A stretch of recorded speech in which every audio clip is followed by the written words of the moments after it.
एक गैराज से शुरू होकर एप्पल दुनिया की सबसे बड़ी कंपनियों में से एक कैसे बनी, चलिए देखते हैं। सिर्फ पिछले साल ही कंपनी ने इतना रेवेन्यू कमाया और मार्केट वैल्यू करीब $4 ट्रिलियन। तो सवाल ये है, एक गैराज स्टार्टअप यहाँ तक पहुंचा कैसे? इसके लिए कहानी की शुरुआत में चलना होगा। बात है 1976 की। स्टीव जॉब्स, वोज़नियाक और वेन ने एक विजन के साथ एप्पल शुरू किया, कंप्यूटर को पर्सनल बनाना। शुरुआती प्रोडक्ट्स जैसे एप्पल आई और मैकिन्टॉश एकदम क्रांतिकारी थे।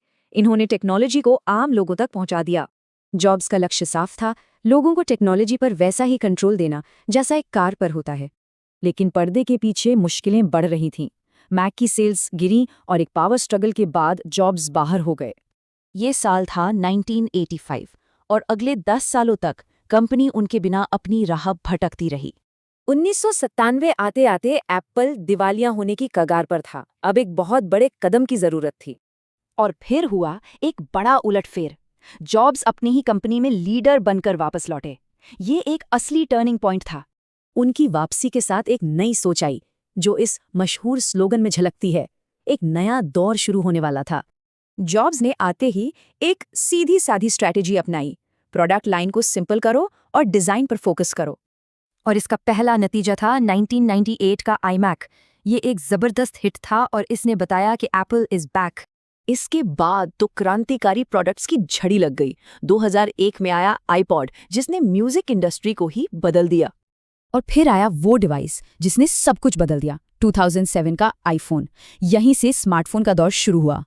फिर 2010 में iPad ने स्मार्टफोन और लैपटॉप के बीच एक पूरी नई कैटेगरी ही बना दी। इन हिट प्रोडक्ट्स का नतीजा एप्पल के रेवेन्यू में एक जबरदस्त विस्फोट हुआ और वो आज का टेक जायंट बन गया। तो अब आगे क्या? एप्पल का फोकस सिर्फ नए डिवाइस बनाने से कहीं आगे का है। अब कंपनी का भविष्य 3 बड़े पिलर्स या कह लें स्तंभों पर टिका है। पहला, सप्लाई चेन को चीन से बाहर ले जाना, मतलब प्रोडक्शन अब भारत और वियतनाम जैसे देशों में भी हो रहा है। दूसरा पिलर है पर्यावरण। 2030 तक कार्बन न्यूट्रल बनने के लक्ष्य में 60% से ज्यादा का सफर पूरा हो चुका है।